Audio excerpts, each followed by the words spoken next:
every day that I walk in, I just can't believe that God would have chosen me to lead a company like this. I always think, why me, God? I don't deserve it. What do I have that would have merited having this kind of company? I just feel so blessed and so honored.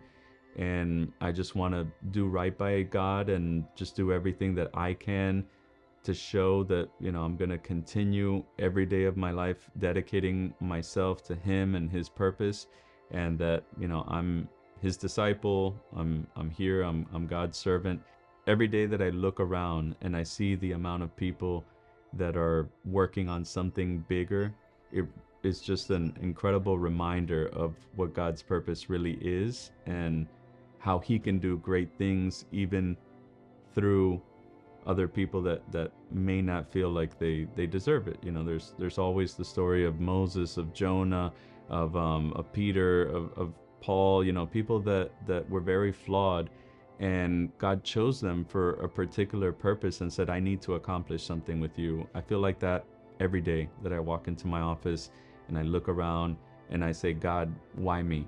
And God just continues to tell me that despite your imperfections, despite your flaws, despite the fact that you're a sinner, and it just makes me feel like, man, I just do not deserve any of this. But God continues to reiterate that it's not because of me, but it's for His glory and for His honor, and that He needs me for whatever time it is to accomplish a certain mission.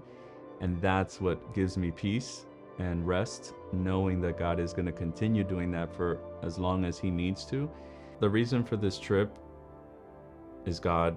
All I could say is that God really put this together. I could really say that there were just so many things that needed to happen to make this come together. And we had been essentially like thinking about this for many years.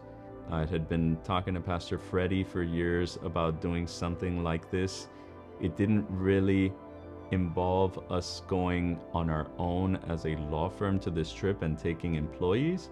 It was initially more of kind of like us sponsoring different missions that people that specialize in mission trips were going to do, because I didn't really see myself as a missionary. I didn't really see my employees as missionaries. I didn't really see the reason to take my employees out of working here and take them on this mission trip. It just really wasn't something that was going through my head a couple years ago, even as Pastor Freddie would suggest it sometimes.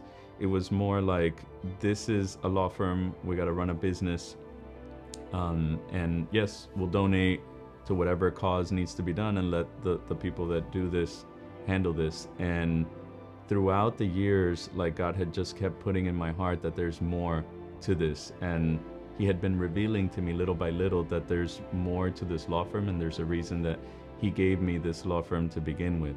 To me, I feel like the foundation that stuck out the most to me was the Mana Foundation on the first day. I feel like it was the foundation that we had the least amount of time in. I think we were only there for about an hour. There was this one child who was the one that moved me the most, because he was like, once we gave him the bags and all that, and the little goodies, part of the bag was a toothpaste, and he told me I really needed all of this. I didn't have any of this. And then he started kind of tearing up, and he's like, this is actually the first time I have my own toothpaste bottle for myself. So that honestly was very, very emotional for me, because sometimes we take for granted what we have at home, and something as simple as a toothpaste bottle can make such a difference for one of the children, for them.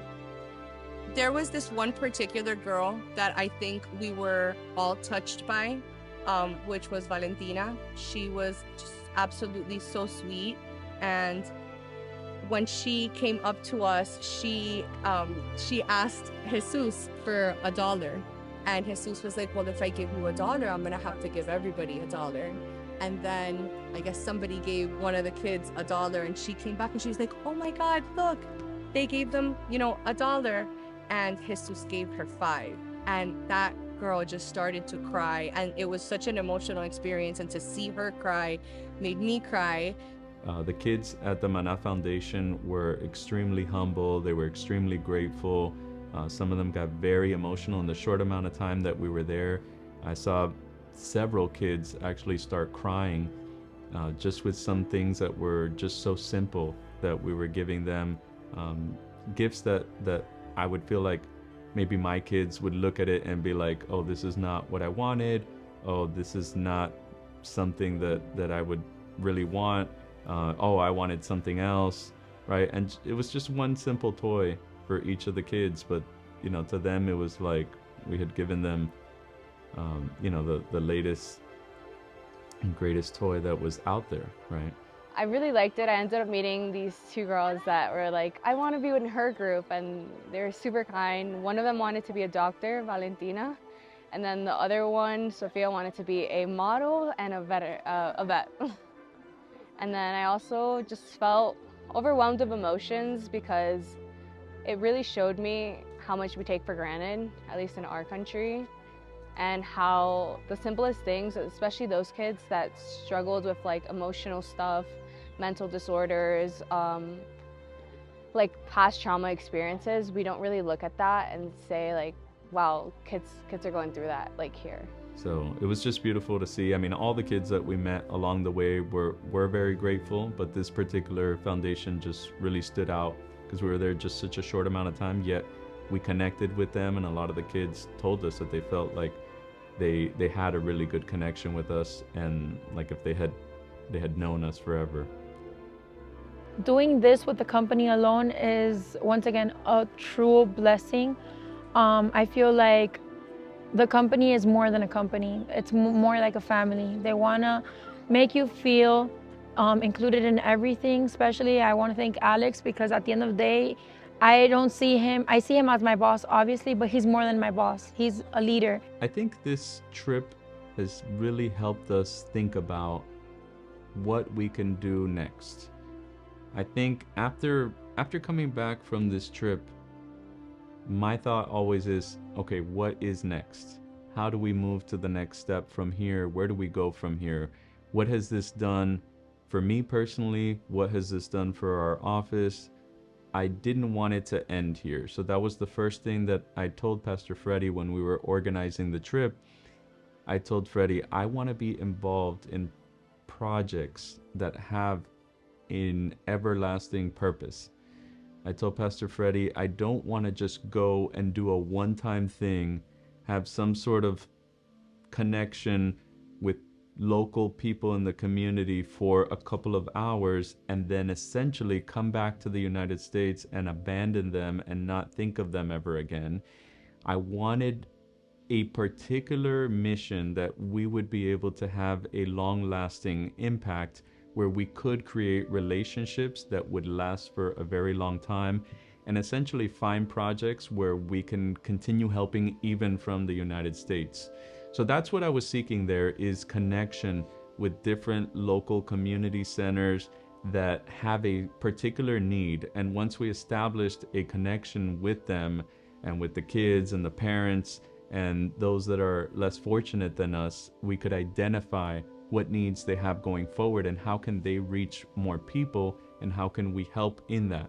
So as we come back now to the United States, we have an idea now from seeing all those community centers and villages, and we know exactly what they need. We're speaking to their local councilmen, we're speaking to the local police and the civil defense and the government, and we know exactly what their needs are. We're speaking to the leaders of those community centers, and they're identifying what we could do to help make that experience for their people better, right? Can we help renovate a bathroom that may not be in use? Can we help renovate a soccer field that, the kids haven't been able to use? How can they bring in more people, and how can they help the community more? How can we be a part of that? Period. Period. Period.